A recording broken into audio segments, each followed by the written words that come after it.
دنیا میں مسیح کے گواہ۔ خدا کی مرضی پوری کرنے کے لیے ہمیں مسیح کے اس مقصد کو پورا کرنا ہے جس کے لیے وہ اس دنیا میں آیا۔ میں ہوں مشل۔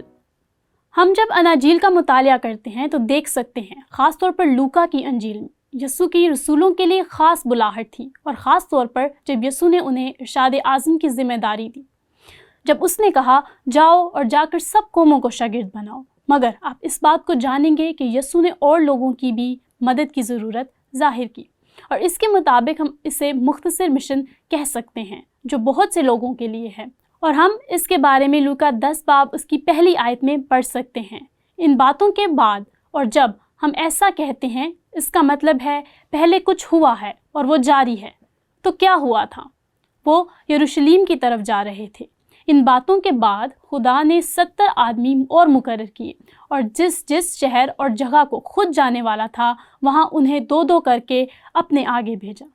اب میرے ذہن میں یہ بات آتی ہے، یہ کتنی دلچسپ بات ہے جب یسوع یہ بتا چکا تھا کہ اس کی رسولوں کے لیے خاص بلاہٹ ہے، اور وہ ان لوگوں کو بھی جواب دے چکا تھا جو کہتے تھے میں تیرے پیچھے چلوں گا۔ وہ اس بات کو واضح کر چکا تھا کہ مجھے اور لوگوں کی ضرورت ہے، مگر یہ ایک مختلف سطح پر تھا۔ اور پھر اس نے 70 لوگوں کو پاس بلایا اور انہیں ایک خاص کام کے لیے مقرر کیا، اور وہ ان سے کہنے لگا کہ فصل تو بہت ہے لیکن مزدور تھوڑے ہیں۔ مجھے لگتا ہے اس نے مزدور تھوڑے ہیں ان 12 کے بارے میں کہا، کیونکہ کام بہت زیادہ تھا اور وہ سب کچھ کرنا ان کے لیے مشکل تھا۔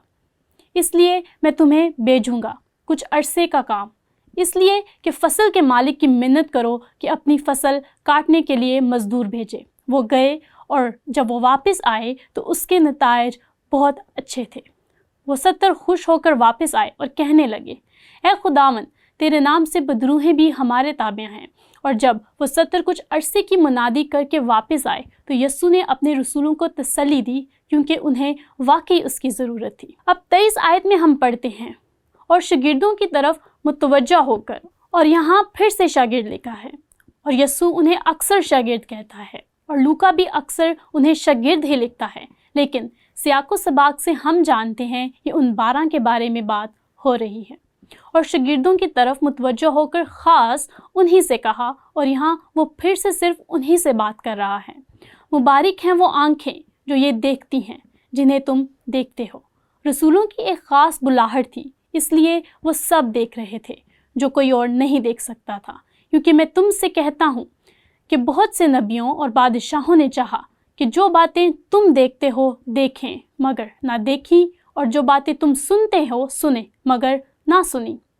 ان کی ایک خاص بلاہٹ تھی، مگر اس کے ساتھ ساتھ ہم یہ دیکھ سکتے ہیں ان کو اور مزدوروں کی بھی ضرورت تھی تاکہ ان کھیتوں میں کام کریں جو موجود تھے۔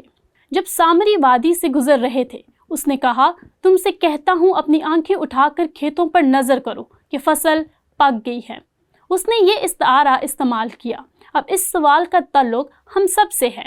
ہم نے رسولوں اور ان کی بلاہٹ پر بات کی، ہم نے ان 70 شاگردوں کی بھی مختصر وقت کے لیے خاص بلاہٹ پر بات کی، مگر علاقائی کلیسیا کے ایماندار مسیح کے ارشاد اعظم کو محبت اور یگانگت سے پورا کرنے میں اپنا کردار کیسے ادا کر سکتے ہیں؟ میں آپ سے ان 5 تصورات کا ذکر کرنا چاہتی ہوں جو میرے مطابق ہم سب سے تعلق رکھتے ہیں۔ یہ بائبل مقدس کی حکمت عملی ہے۔ اس کے پہلے تصور کو میں نے وجود کا نام دیا ہے۔ اس میں ہمارا وجود بھی شامل ہے۔ ہم کون ہیں، ہم کیسے رہتے ہیں، اور ہمارا ایک دوسرے سے کیا تعلق ہے، اور ایک دعا ہے جو یسوع نے بالا خانہ میں کی جب شاگرد واپس آ گئے تھے۔ یہودا وہاں موجود نہیں تھا، وہ براکا کی وادی کی طرف جا رہے تھے۔ پھر وہ گتسمنی کے باغ میں جائیں گے جہاں یسوع دکھ کی حالت میں دعا کرے گا، اور وہ ان کے ساتھ چل رہا تھا۔ جب وہ بالا خانہ سے نکلے، یسوع نے کہا، میں صرف انہی کے لیے درخواست نہیں کرتا۔ یہ ان کس کے لیے استعمال ہوا؟ یہ ان 11 کے بارے میں بات ہو رہی ہے جو اس کے ساتھ اندھیرے میں چل رہے تھے۔ میں صرف انہی کے لیے درخواست نہیں کرتا، بلکہ ان کے لیے بھی جو ان کے کلام کی وسیلہ سے مجھ پر ایمان لائیں گے۔ وہ لوگ کون ہیں؟ وہ ہم سب ہیں۔ ہم نے یسوع مسیح کو کیسے جانا؟ یہ ان رسولوں کی وجہ سے ہی تھا جنہوں نے وفاداری سے یسوع مسیح کے ارشاد اعظم کو پورا کیا، اور پھر یسوع نے ان کے لیے دعا کی، اور ہم سب کے لیے بھی دعا کی، یعنی دنیا کے سب مسیحیوں کے لیے، تاکہ وہ سب ایک ہوں، یعنی جس طرح اے باپ تو مجھ میں ہے اور میں تجھ میں ہوں، وہ بھی ہم میں ہوں۔ کیوں؟ آخر کیوں وہ یہ دعا کر رہا ہے؟ ارشاد اعظم پر غور کریں۔ وہی اس کے آنے کا مقصد تھا، اور دنیا ایمان لائے کہ تو ہی نے مجھے بھیجا۔ اور اس نے دعا میں بھی اسی کا ذکر کیا۔ تو آپ جانیں گے ہم سب ارشاد اعظم کی تکمیل کے لیے بلائے گئے ہیں، اور یہ ہم اپنے ارد گرد کے علاقائی لوگوں سے شروع کر سکتے ہیں۔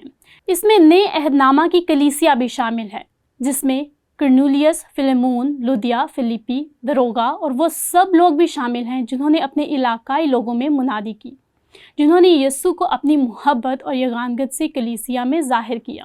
وجود اس کا پہلا تصور تھا، ہم سب اس کا حصہ ہیں۔ دوسرا تصور، جانا۔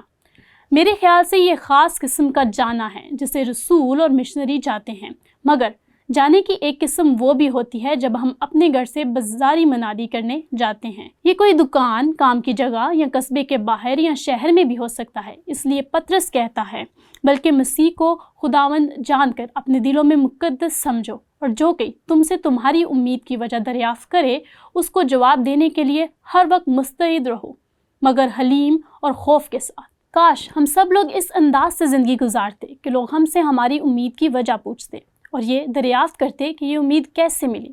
یہ دلچسپ ہے۔ میں ایک سٹور میں بیٹھی تھی جہاں وہ کھانا پیش کر رہے تھے۔ میں اپنی دعائیہ کتاب میں نوٹس لکھ رہی تھی۔ ایک خاتون میرے پاس آئی اور مجھے دیکھنے لگی۔ یہ بات بہت واضح تھی کہ وہ کسی اور ملک سے تھی، وہ انڈیا سے تھی۔ مجھے بعد میں معلوم ہوا وہ بدھ مت مذہب سے تھی۔ وہ بہت دلچسپ خاتون تھی۔ میں نے بتایا یہ میری دعائیہ کتاب ہے۔ مجھے صحیح سے یاد نہیں کہ وہ بدھ مت مذہب سے تھی یا ہندو تھی، مگر مشرقی مذاہب میں سے کسی ایک کی ماننے والی تھی۔ جب دعا کی بات ہوئی تو وہ بہت دلچسپی لے رہی تھی۔ عام الفاظ میں بتاؤں تو ایسا ہوا کہ میں نے اس کا نام اور پتہ لیا اور اس پر ایک بائبل بیچ دی۔ پھر اچانک اس نے ایک دن کہا وہ ہماری اگلی دعائیہ میٹنگ میں شامل ہو گئے۔ یہ بہت اچھا تجربہ تھا۔ کسی نے آپ کو اپنے ایمان کے متعلق کچھ کرتے دیکھا اور پھر جاننا چاہا کہ آپ ایسا کیوں کر رہے ہیں۔ اس لیے ایماندار ہوتے ہوئے خدا چاہتا ہے کہ ہم ایسی زندگی گزاریں کہ لوگ ہم سے دریافت کریں آپ کیا اور کیوں کر رہے ہیں۔ اور پطرس بھی یہاں یہی بات کر رہا ہے، اور اس سے اگلا تصور بھیجنا ہے، اور ہم یہ انطاکیہ کی کلیسیا میں دیکھ سکتے ہیں۔ انطاکیہ میں اس کلیسیا کے متعلق جو وہاں تھی کئی نبی اور معلم تھے، یعنی برناباس اور شمعون جو کالا کہلاتا تھا، اور لوکیس کیرینی اور مناہم جو چوتھائی ملک کے حاکم ہیرودیس کے ساتھ پلا تھا، اور سول۔ جب وہ خدا کی عبادت کر رہے اور روزے رکھ رہے تھے تو روح القدس نے کہا، میرے لیے برناباس اور سول کو اس کام کے واسطے مخصوص کر دو جس کے واسطے میں نے ان کو بلایا ہے۔ تب انہوں نے روزہ رکھ کر اور دعا کر کے اور ان پر ہاتھ رکھ کر انہیں رخصت کیا۔ اب یہاں پھر سے بھیجنے کا ذکر ہوا ہے، مگر یہ ان 12 رسولوں کی طرح روح القدس کی ایک خاص بلاہٹ تھی، اور بے شک پالوس غیر اقوام کا رسول بنا اور برناباس اس کا ساتھی تھا۔ انہوں نے ان دونوں کو رخصت کیا۔ مرکز بھی کچھ مدت کے لیے اس مشنری دورے میں ان کے ساتھ شامل ہوا۔ لہٰذا ہمارے پاس اعمال کی کتاب میں مشنری دورے پر بھیجنے کی ایک مثال موجود ہے، اور یہ اس وقت کے لیے بھی ہے۔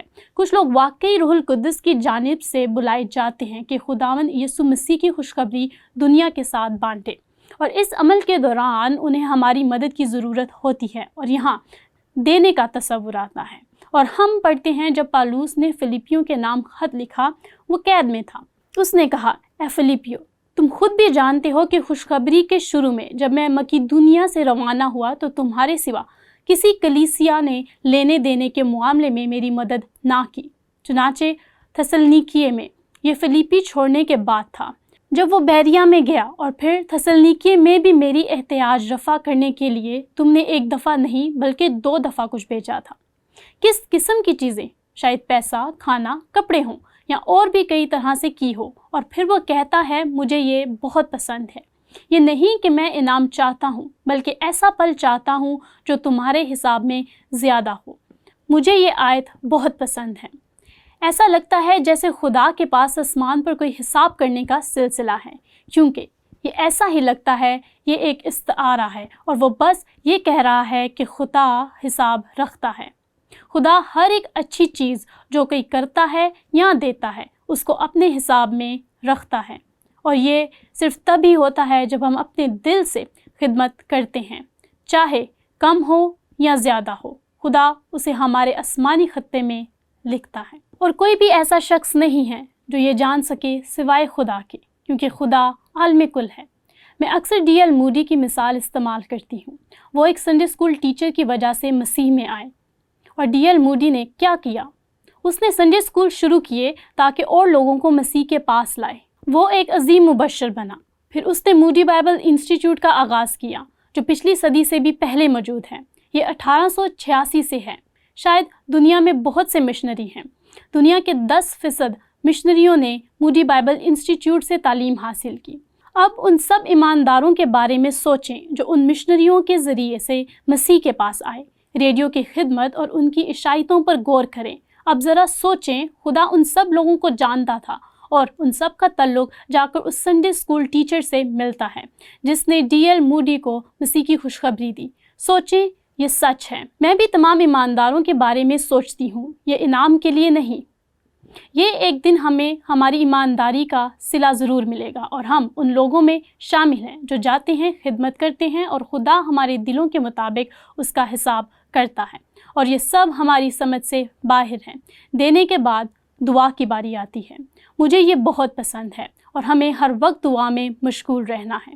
جب پالوس رسول نے کلیسیاؤں کے نام خط لکھے تو اس نے کہا، دعا کرنے میں مشغول اور شکر گزاری کے ساتھ اس میں بیدار رہو، اور ساتھ ساتھ ہمارے لیے بھی دعا کیا کرو۔ یہ پالوس ہے جو خدا کی درخواست کر رہا ہے۔ وہ کیا دعا کرتا ہے؟ کہ خدا ہم پر کلام کا دروازہ کھولے تاکہ مسیح کے ساتھ اس بھید کو بیان کر سکوں جس کے سبب سے قید میں ہوں۔ میں اکثر کہتی ہوں، اگر پالوس کو دعا کی ضرورت ہو سکتی ہے تو مجھے بھی ہو سکتی ہے، اور ہم سب کو اس کی ضرورت رہتی ہے۔ اور یہ اصول بائبل مقدس کی کہانی سے نکلتا ہے جو ہم نے ابھی لوکا کی انجیل میں پڑھا۔ خدا کی مرضی پوری کرنے کے لیے ہمیں مسیح کے اس مقصد کو پورا کرنا ہے جس کے لیے وہ اس دنیا میں آیا۔